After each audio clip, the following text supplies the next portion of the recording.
بسم اللہ الرحمن الرحیم الرحمن علم القرآن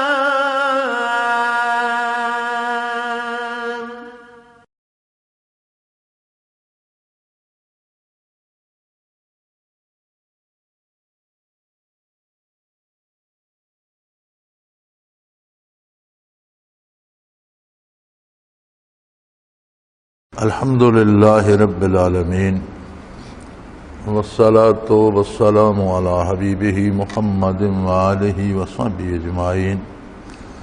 اعوذ باللہ من الشیطان الرجیم، بسم اللہ الرحمن الرحیم۔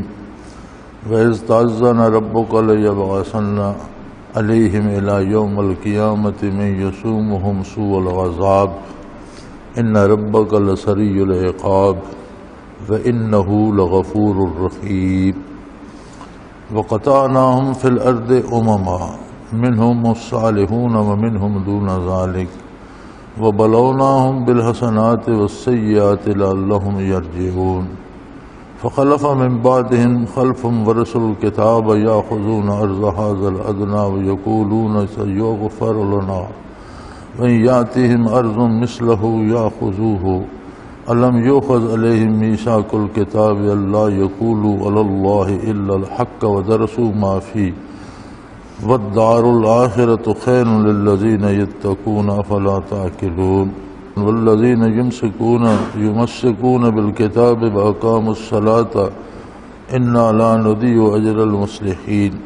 وَإِذِ انتَقَلَ الْجَبَلُ فَوْقَهُمْ كَأَنَّهُ ظُلَّةٌ وَظَنُّوا أَنَّهُ واقع بِهِمْ خُذُوا مَا آتَيْنَاكُمْ بِقُوَّةٍ وَاذْكُرُوا مَا فِيهِ لَعَلَّكُمْ تَتَّقُونَ۔ اللهم سبحانك لا علم لنا إلا ما علمتنا إنك أنت العليم الحكيم۔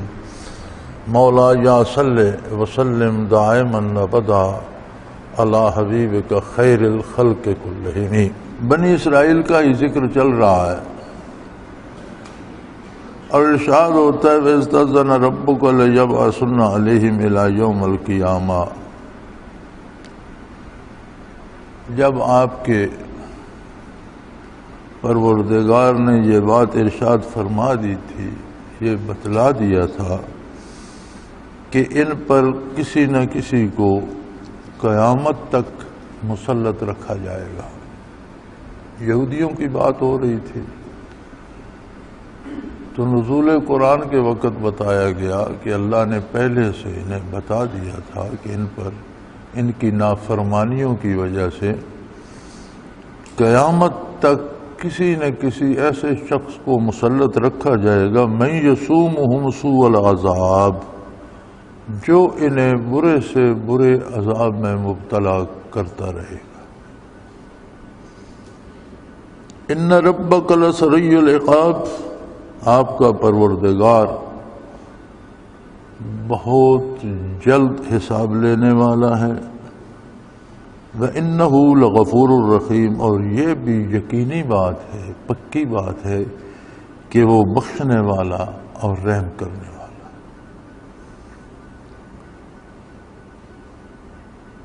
بنی اسرائیل کی مسلسل نافرمانیوں اور کوتاہیوں کی وجہ سے اللہ کریم نے ایک دائمی عذاب ان پر مسلط کر دیا کہ کوئی نہ کوئی شخص تم پر ہمیشہ مسلط رہے گا جو تمہیں مصیبت میں مبتلا رکھے گا۔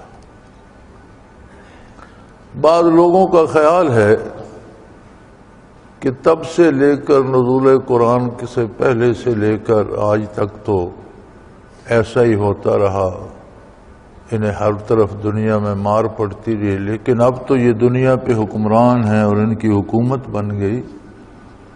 یہ جو اسرائیل کی حکومت بن گئی ہے یہ بھی ایک دکھاوے کی حکومت ہے۔ دراصل یہ اتحادیوں کی، جو جنگ عظیم میں اتحادی تھے جن میں بڑے بڑے نام برطانیہ اور امریکہ کے ہیں، فرانس بھی شامل ہے، یہ وہ لوگ ہیں جن کی یہ چھاونی ہے اور انہوں نے اپنے مفاد کے لیے اور مسلمانوں کو پریشان کرنے کے لیے ان کی ایک برائے نام حکومت بنا رکھی ہے، ان کو فنڈز وہ دیتے ہیں، کھانے کو وہ دیتے ہیں، اسلحہ وہ دیتے ہیں، اور جہاں ضرورت پڑتی ہے وہاں ان کو قتل کراتے ہیں، مرواتے ان کو ہیں۔ مفتی محمد شفیع رحمۃ اللہ تعالی علیہ نے اپنی تفسیر میں معارف القرآن میں بڑی خوبصورت بات ایک لکھی ہے۔ وہ فرماتے ہیں یہ ان کی حکومت نہیں بنی، اللہ کریم کی سنت یہ ہے کہ وہ جہاں کسی کو تباہ کرنا چاہتا ہے، قتل کرنا چاہتا ہے، مروا دینا چاہتا ہے، عذاب نازل کرنا چاہتا ہے، تو انہیں دور دور سے چلا کر ایک جگہ اکٹھا کر دیتا۔ تو وہ فرماتے ہیں کہ نزول عیسیٰ علیہ السلام بھی دمشق میں ہوگا، تو یہ بیچارے دنیا سے انہیں قدرت ہانک ہانک کر ایک جگہ جمع کر رہی ہے، یہ ایک ہی جگہ سارے مارے جائیں گے۔ تو علماء کے علوم من جانب اللہ جو انہیں عطا ہوتے ہیں اور جو ان کے اندازے ہیں ساری ساری عمر کے مجاہدوں کے، وہ فضول نہیں ہوتے۔ لیکن ہمارے لیے اس میں درس عبرت کیا ہے؟ وہ تو یہودیوں کی بات ہے، دنیا میں منتشر تھے تو مار کھاتے رہے، قتل ہوتے رہے، تباہ ہوتے رہے، ہر ملک میں ذلیل ہوئے، رسوا ہوئے، ہوتے رہے۔ پھر دوسری جنگ عظیم کے بعد عربوں سے فلسطین کا مبارک علاقہ چھین کر ان اتحادیوں نے ان کی حکومت بنا دی، اور وہ حکومت بھی طفیلی ہے، اس کا نام تو حکومت ہے لیکن دراصل امریکہ برطانیہ کی ایک چھونی ہے جسے وہ خود اپنی مرضی سے چلا رہے ہیں، اور انہی کی مرضی کے مطابق انہیں سب کچھ کرنا پڑتا ہے، مرنا جینا پڑتا ہے۔ یہ تو بات یہودیوں کی ہو گئی۔ ہمارے لیے اس میں درس عبرت کیا ہے؟ فرمایا جب کوئی قوم برائی میں حد سے بڑھتی ہے تو اللہ نے یہ بات بتا دی ہے، اذ تأذن ربک لیبعثن علیہم الی یوم القیامۃ من یسومہم سوء العذاب، اللہ قیامت تک یعنی ہمیشہ نافرمان قوموں پر ایسے لوگ مسلط کرتا رہے گا جو انہیں روز نئی مصیبتوں میں مبتلا کرتے رہیں گے۔ کہیں ہم بھی اسی عذاب الہی کا شکار تو نہیں ہیں؟ رمضان المبارک ہے، آج جمعۃ المبارک کا دن ہے، تو ابھی بتلا رہے تھے کہ اب تک کراچی میں 11 قتل ہو چکے ہیں، شام تک 40-50 کی تعداد پہنچ جائے گی۔ حکومت بھی ہے، حکمران بھی ہیں، محکمے بھی ہیں، خفیہ والے بھی ہیں، ظاہر والے بھی ہیں، پولیس بھی ہے، فوج بھی ہے، تھانے بھی ہیں، سب کچھ ہے، اور اوسطاً 50 بندے۔ اب کل کی تعداد جو بتا رہے تھے اللہ بہتر جانتا ہے کہ 40 بندے قتل ہوئے، 38 اغوا کیے گئے، وہ بھی قتل ہی ہو جائیں گے، یعنی کل کی تعداد 80 تھی، 78 تھی ایک دن کی۔ تو جس ایک قوم کے ایک آباد مرکزی بنیادی تجارتی اور مہذب شہر میں 70-80 بندے ایوریج روزانہ قتل ہو جائیں اور حکومت کو بھی فکر نہ ہو، کوئی قاتل بھی نہ پکڑا جائے، تو یہ عذاب الہی نہیں تو کیا ہے؟ وہ جس عذاب کے مستحق یہودی ٹھہرے تھے، کیوں ٹھہرے تھے؟ وہ موسیٰ علیہ السلام کی نافرمانی کرتے تھے اور اپنے رسول کو ایذا دیتے تھے۔ لا تؤذوا رسول اللہ کما آذوا موسیٰ، اپنے نبی کو، ہمیں بھی یہ حکم دیا گیا ہے کہ اپنے نبی کو اس طرح کے دکھ نہ دو جس طرح کے دکھ یہودیوں نے موسیٰ علیہ السلام کو دیے تھے۔ تو کیا آج ہمارا جو کردار ہے، میں اور آپ حکومت کو، حکمرانوں کو، دوسروں کو چھوڑ دیں، میں اور آپ اپنے کردار پر غور کریں کہ ہم سحری سے رات تک سونے تک جو کچھ کرتے ہیں کیا وہ حضور صلی اللہ علیہ وسلم کے حکم کے مطابق ہے؟ ہم میں اکثریت 2 طبقوں کی ہے، من حیث القوم، ایک طبقہ وہ ہے جو دین سے بیزار ہے، مغرب کا دل دادا ہے، خواتین بھی بغیر لباس کے اور سر کھولے ہوئے پھرتی ہیں، اور مرد بھی شراب خانوں میں اور کلبوں میں ناچتے گاتے پھرتے ہیں۔ ایک وہ طبقہ ہے جو کلی طور پر دین کے خلاف ہے، دین سے بیزار ہے، دین سے دور ہو چکا۔ دوسرا بہت بڑا طبقہ وہ ہے جس نے محمد اور رسول اللہ صلی اللہ علیہ وسلم کے دین پر اپنی بنائی ہوئی رسومات کو جاری کر دیا ہے۔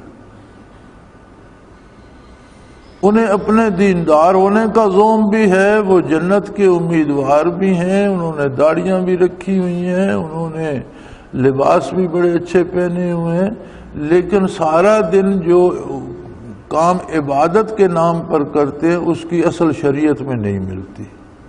اپنے گھر سے عبادتیں جوڑ لی ہیں اور اس طرح کی رسومات، کہیں طبلے پہ گانا ہو رہا ہے وہ بھی عبادت ہے، کہیں قوالی ہو رہی ہے وہ بھی عبادت ہے، کہیں کوئی دیگیں پکائی جا رہی ہیں اور چندے کیے جا، پتہ نہیں کیا کیا تماشے بن گئے ہیں۔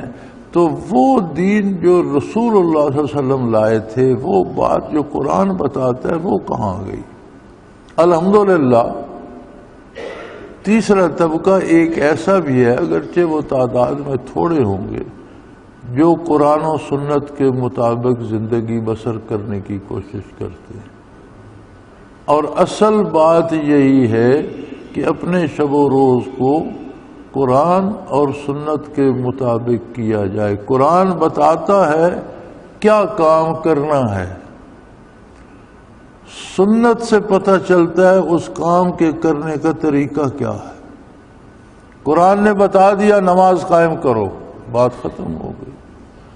اب نماز کیسے پڑھنی ہے، اس کی شرائط کیا ہیں، اس کے اوقات کیا ہیں، اس کے لیے وضو کیسے کرنا ہے، لباس کیسا ہونا چاہیے، قبلہ رخ ہونا ہے، کس کس وقت کتنی رکعت پڑھنی ہے، ان رکعت کے اندر پڑھنا کیا ہے، رکوع و سجود میں کیا پڑھنا ہے، یہ ساری تفصیل سنت بتاتی ہے، یہ ساری تفصیل رسول اللہ صلی اللہ علیہ وسلم بتاتے ہیں۔ قرآن بتا دیتا ہے کہ صاحب حیثیت پر حج فرض ہے، اب حج کیسے کرنا ہے، اس کی سفر کی شرائط کیا ہے، پچھلوں کو خرچ دے کر جانا ہے، اپنا لے کر جانا ہے، راستہ صاف ہے، وہاں جا کر کس تاریخ کو کس دن کو کیا کرنا ہے، یہ سارا متعین ہے سنت میں۔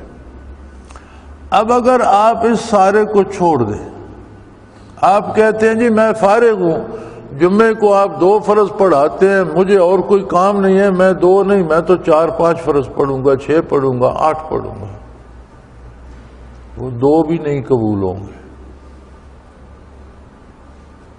اللہ کا حکم ہے نماز پڑھنے کا، اور محمد الرسول اللہ صلی اللہ علیہ وسلم کا طریقہ ہے کہ کس طرح پڑھنے ہیں۔ اب آپ جمعے کی جماعت کے ساتھ 2 ہی فرض پڑھیں گے تو قبول ہوں گے، 1 بھی قبول نہیں ہوگا، 3 بھی قبول نہیں ہوں گے۔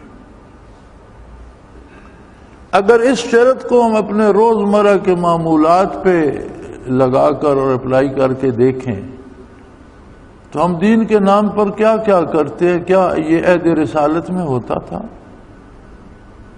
کیا حضور نے اس کے کرنے کا حکم دیا، اس کی اجازت دی؟ نہیں دی۔ تو یہ عمل نہ کرنے سے احکام کی تعمیل کو بگاڑ کر اپنی طرف سے اس میں چیزیں داخل کرنا، یہ اس سے بڑا ظلم ہے۔ تو اس کا نتیجہ کیا ہوگا؟ فرمایا آخرت کی بات تو آخرت میں دیکھیں گے، دنیا میں تم پر ایک سے ایک ظالم مسلط کر دوں گا، تم مرتے رہو گے، کٹتے رہو گے، لٹتے رہو گے، تمہیں سزا ملتی رہے گی، حکمران بیٹھ کر عیش کرتے رہیں گے، چین کی بانسری بجاتے رہیں گے اور وزارتیں بانٹتے رہیں گے، دولت بانٹتے رہیں گے، تم یہ لے لو، مجھے وہ دے دو، کوئی نہیں پوچھے گا تمہیں۔ یہ عجیب عذاب ہے کہ تمہارے پروردگار نے بتا دیا کہ تم پر قیامت تک ایسا بندہ مسلط کر دوں گا جو تمہیں عذاب پر عذاب، نت نئے عذاب میں مبتلا کرتا چلا جائے گا۔ گیس مہنگی ہو گئی جی، بجلی ہے نہیں، قیمت بڑھائی جا رہی ہے، تیل کی قیمتیں آسمان کو چھو رہی ہیں، آٹا ملتا نہیں، زرعی ملک ہے، آٹا کھانے کو نہیں ملتا، پیسے پاس ہیں، بازار میں چیز کوئی نہیں ملتی۔ تو یہ عذاب الہی ہے۔ فرمایا یقینی بات ہے کہ آپ کا پروردگار بڑا جلدی پکڑتا ہے، بھاگنے نہیں دیتا، لیکن یہ بات بھی یقینی ہے کہ جو کچھ بھی ہو چکا ہے جب بھی توبہ کر لو تو یہ بھی یقینی بات ہے کہ وہ معاف کرنے والا، رحم کرنے والا بھی۔ تو یار ہم میں سے کوئی تو توبہ کرے، میں تو کروں، آپ تو کریں۔ توبہ کا مطلب ہوتا ہے یہ عہد کرنا کہ جو گناہ میں کر رہا ہوں آئندہ یہ نہیں کروں گا، اور آئندہ اسے چھوڑ دینا، اسے توبہ کہتے ہیں۔ زبانی توبہ توبہ کہنے سے توبہ نہیں ہوتی۔ توبہ کا مطلب ہے کہ جو غلطیاں میں کر رہا ہوں میں انشاءاللہ آئندہ یہ نہیں کروں گا، اللہ جو ہو چکا مجھے معاف فرما دے۔ تو فرمایا پکی بات ہے، اللہ کی گرفت بھی بڑی سخت ہے اور فوراً پکڑتا ہے، کوئی اس سے بھاگ نہیں سکتا، لیکن وہ بخشنے والا بھی ہے، رحم کرنے والا بھی ہے۔ اس سے بخشش مانگ لو، اس سے رحمت طلب کر لو، توبہ کر کے واپس آ جاؤ۔ پھر دوسری سزا دی، یعنی جو سزائیں دی یہودیوں کو ان کا ذکر ہو رہا ہے۔ دوسری کون سی سزا دی؟ وَقَطَعْنَاهُمْ فِي الْأَرْضِ أُمَّمًا، ہم نے ان کو زمین پر جماعتیں جماعتیں، فرقے فرقے بنا دیا۔ یہ ایک نئی مصیبت ہے کہ سارے اللہ کو مانتے تھے، موسیٰ علیہ السلام کو نبی مانتے تھے، تورات کو اللہ کی کتاب مانتے تھے، لیکن فرقے فرقے بن گئے، ہر فرقہ کہتا تھا دوسرا کافر ہے، میں جنتی ہوں، یہ دوستی ہے۔ یہ کیا تھا؟ عذاب الہی تھا۔ ہم پر تو نہیں ہے نا، کہیں ہم بھی فرقوں میں بٹ کر ایک دوسرے کو کافر کافر تو نہیں کہتے پھرتے؟ اگر کہتے پھرتے ہیں تو پھر عذاب جو یہودیوں پر تھا وہ بھی ہم پر آ گیا۔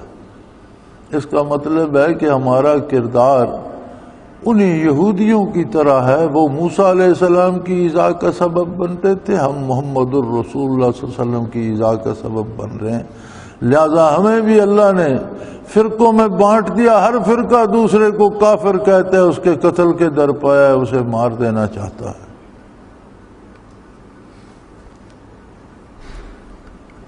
وَقَطَعْنَاهُمْ فِي الْأَرْضِ أُمَمًا، ہم نے ان کو زمین پر فرقے فرقے جماعتیں جماعتیں بنا دیا۔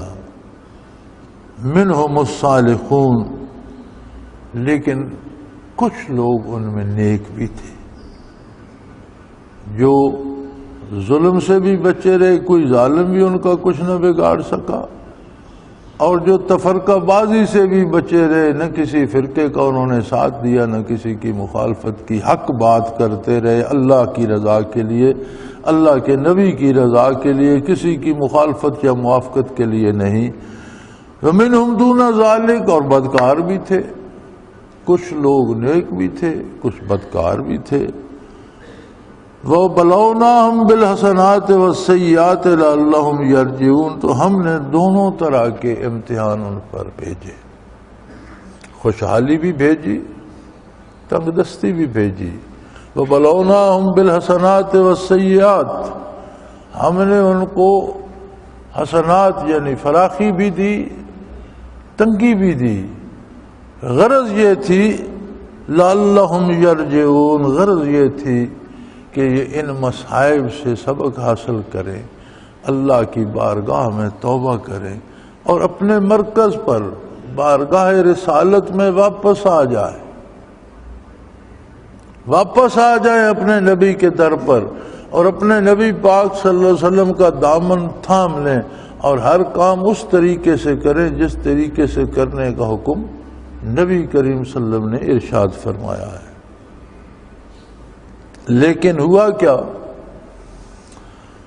فَخَلَفَ مِن بَعْدِهِمْ خَلْفٌ وَرَثُوا الْكِتَابَ، ان کے بعد آنے والے ان کی کتاب کے وارث ہوئے، ان کے پاس کتاب آ گئی، دین آ گیا، دینی مسائل آ گئے، وہ مفتی بن گئے، عالم بن گئے، پیر بن گئے، مقرر بن گئے۔ یاخذون عرض هذا الادنی ویقولون سیغفر لنا، انہوں نے یہ طریقہ اپنا لیا کہ جدھر سے پیسے ملے لے لیے اور اللہ کی کتاب میں تبدیلی کر دی، فتوے بیچنے شروع کر دیے، جس نے پیسے دیے اس کے حق میں فتویٰ دے دیا، خواہ وہ اللہ کی کتاب کے خلاف ہی ہو۔ اور اس پر دعویٰ یہ ہے، یعنی اللہ کی کتاب میں تحریف کر دی، تبدیل کر دیے احکام، اور اس پر دعویٰ یہ ہے کہ ہم بخشے بھی جائیں۔ اللہ کریم معاف کرے، شرعی بدعات جتنی ہیں یہ ساری کتاب یا سنت میں تحریف کر کے بنتی ہیں، اور مزے کی بات یہ ہے کہ ان پر عمل کرنے والے کو اپنے جنتی ہونے کا بھی گمان ہوتا ہے کہ یہ کام کر کے مجھے جنت ملے گی۔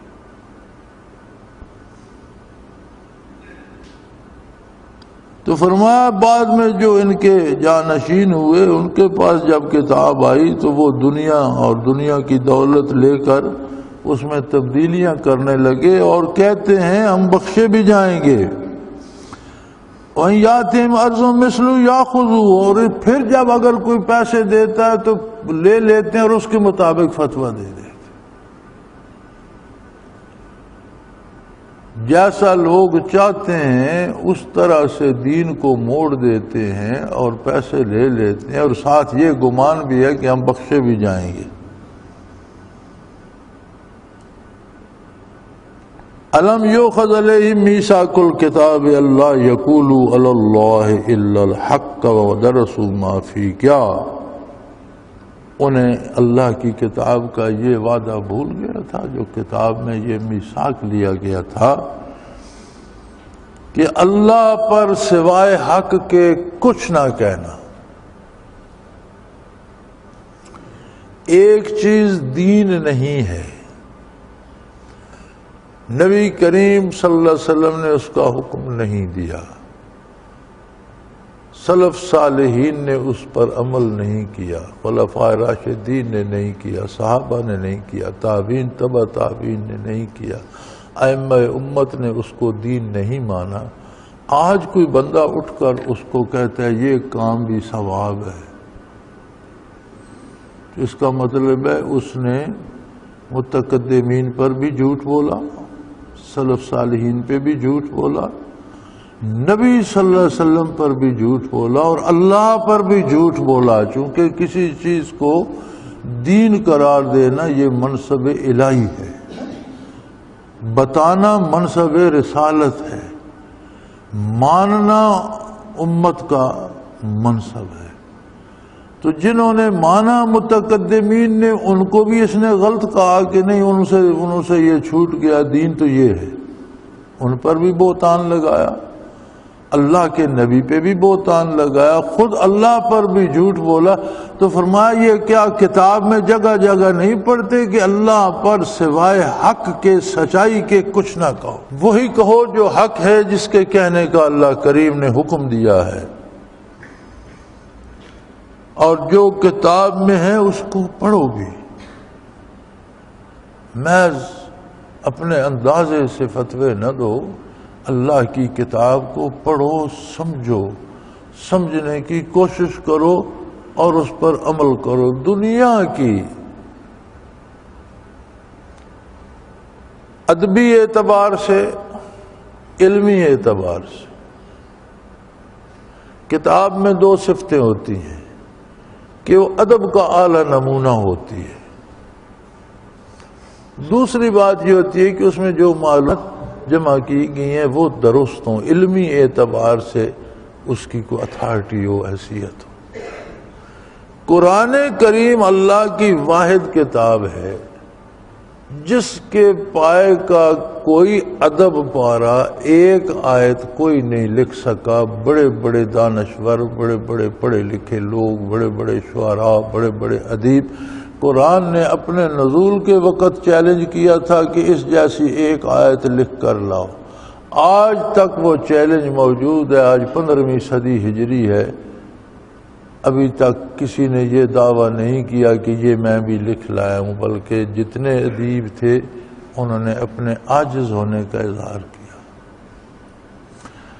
جو کچھ قرآن نے بتایا ہے وہ یقینی حتمی ہے اور اس میں کسی طرح کا کوئی شبہ نہیں. تو پھر اس جیسی تو کوئی دوسری کتاب ہے نہیں. اس پہ تحریف کیوں کی جائے؟ اب کوئی یہ کہے کہ میں قرآن کی آیات بدل دوں تو وہ بدل نہیں سکتا، چونکہ اللہ نے قرآن کی حفاظت کا ذمہ لیا ہے. کوئی زیر زبر نقطہ تبدیل نہیں کر سکتا. لیکن غلط تعویلیں کر کے قرآن کے احکام بدل دے تو کتنا بڑا ظالم ہے، کتنا بڑا ظلم ہے. اور جتنے لوگ یہ تبدیلیاں کرتے ہیں وہ جان رہے ہوتے ہیں کہ میں جان بوجھ کر دولت کمانے کے لیے، شہرت کمانے کے لیے، اپنے پیچھے لوگوں کو لگانے کے لیے یہ تماشا کر رہا ہوں. قرآن کا حکم یہ نہیں ہے، وہ جانتے ہوتے ہیں.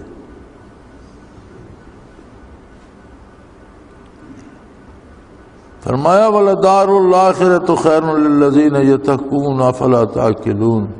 جو لوگ اللہ کی اطاعت اور نبی کا اتباع اختیار کرتے ہیں، جو لوگ نبی صلی اللہ علیہ وآلہ وسلم کی پیروی پہ جان لگا دیتے ہیں، اگر دولت دنیا ان کے پاس نہ بھی ہو تو کوئی بات نہیں، کیونکہ اللہ انہیں آخرت سے سرفراز فرماتا ہے، اور آخرت دنیا سے بے بہا بہتر چیز ہے جسے ہمیشہ رہنا ہے.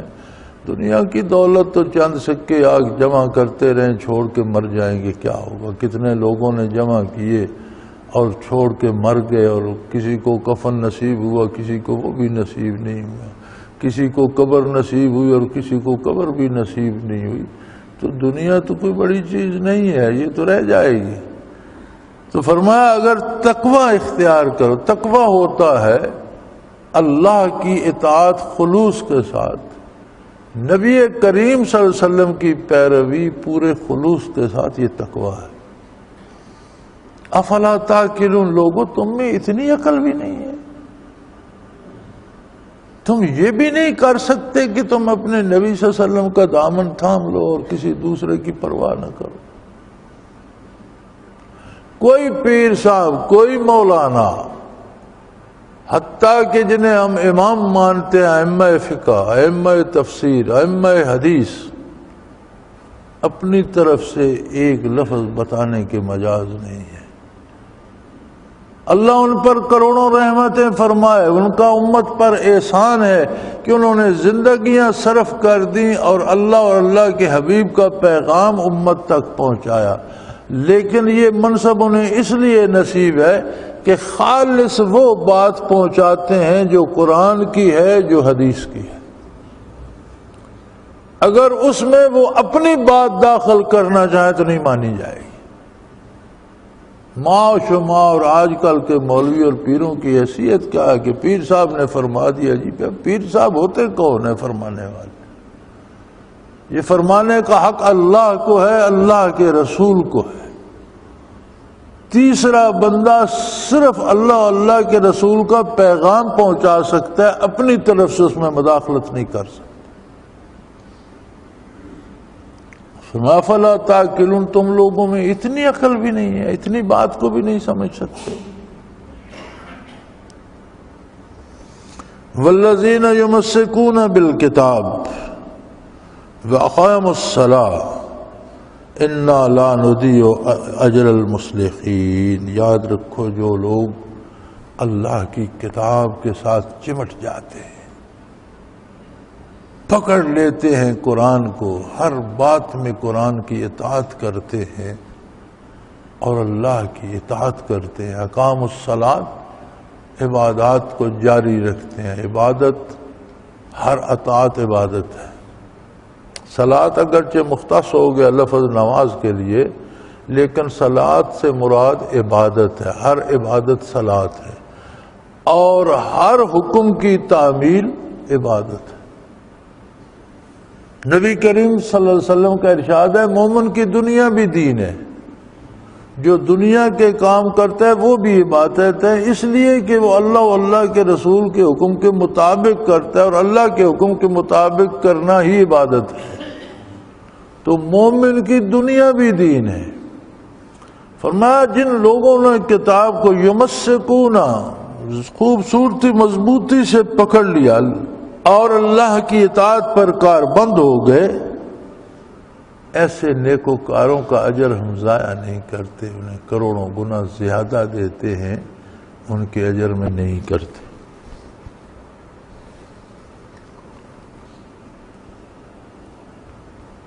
اور یہ فرمایا بنی اسرائیل یہ تو ایسی عجیب قوم ہے کہ ان کے نبی نے جب انہیں احکام سنائے اللہ کے تو انہوں نے کہا سمعنا وعصینا، ہم نے بات تو سن لی، ہم مانیں گے نہیں۔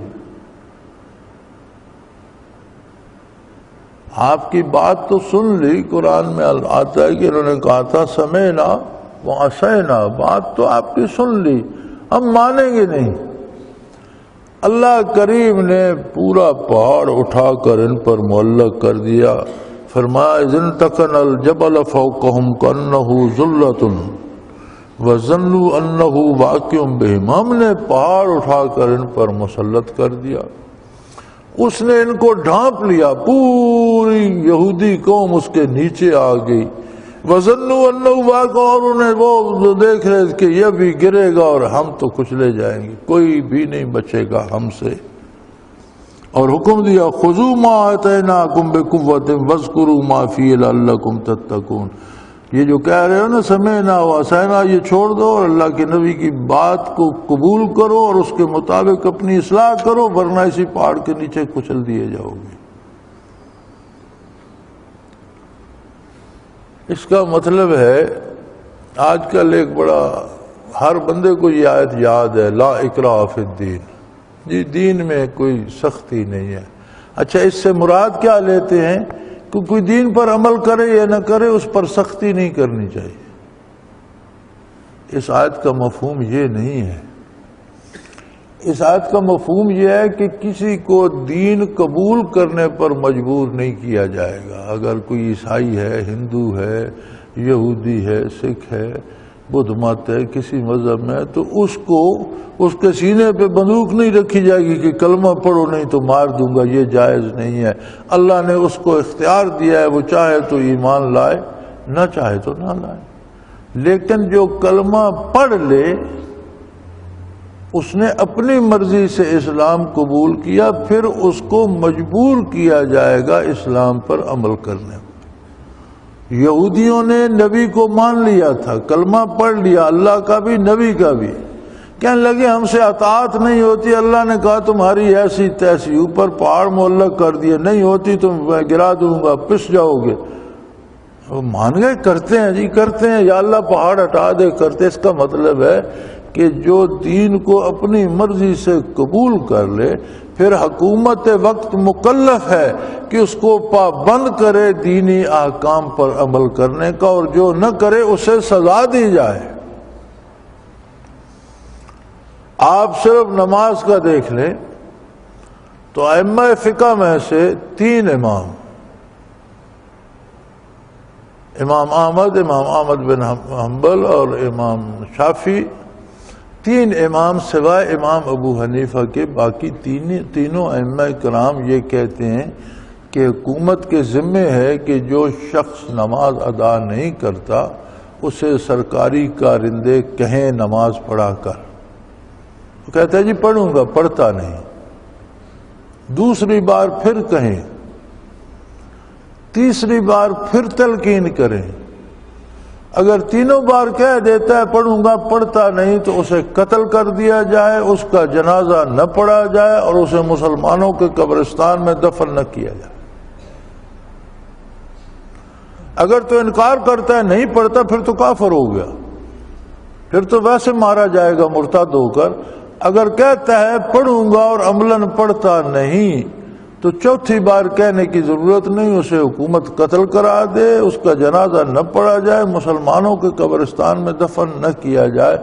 امام ابو حنیفہ رحمۃ اللہ علیہ نے اس جگہ دوسرا راستہ نکالا ہے، فرمایا اسے قتل نہ کیا جائے، اسے جیل میں ڈال دیا جائے اور اسے موقع دیا جائے شاید کبھی وہ توبہ کر لے۔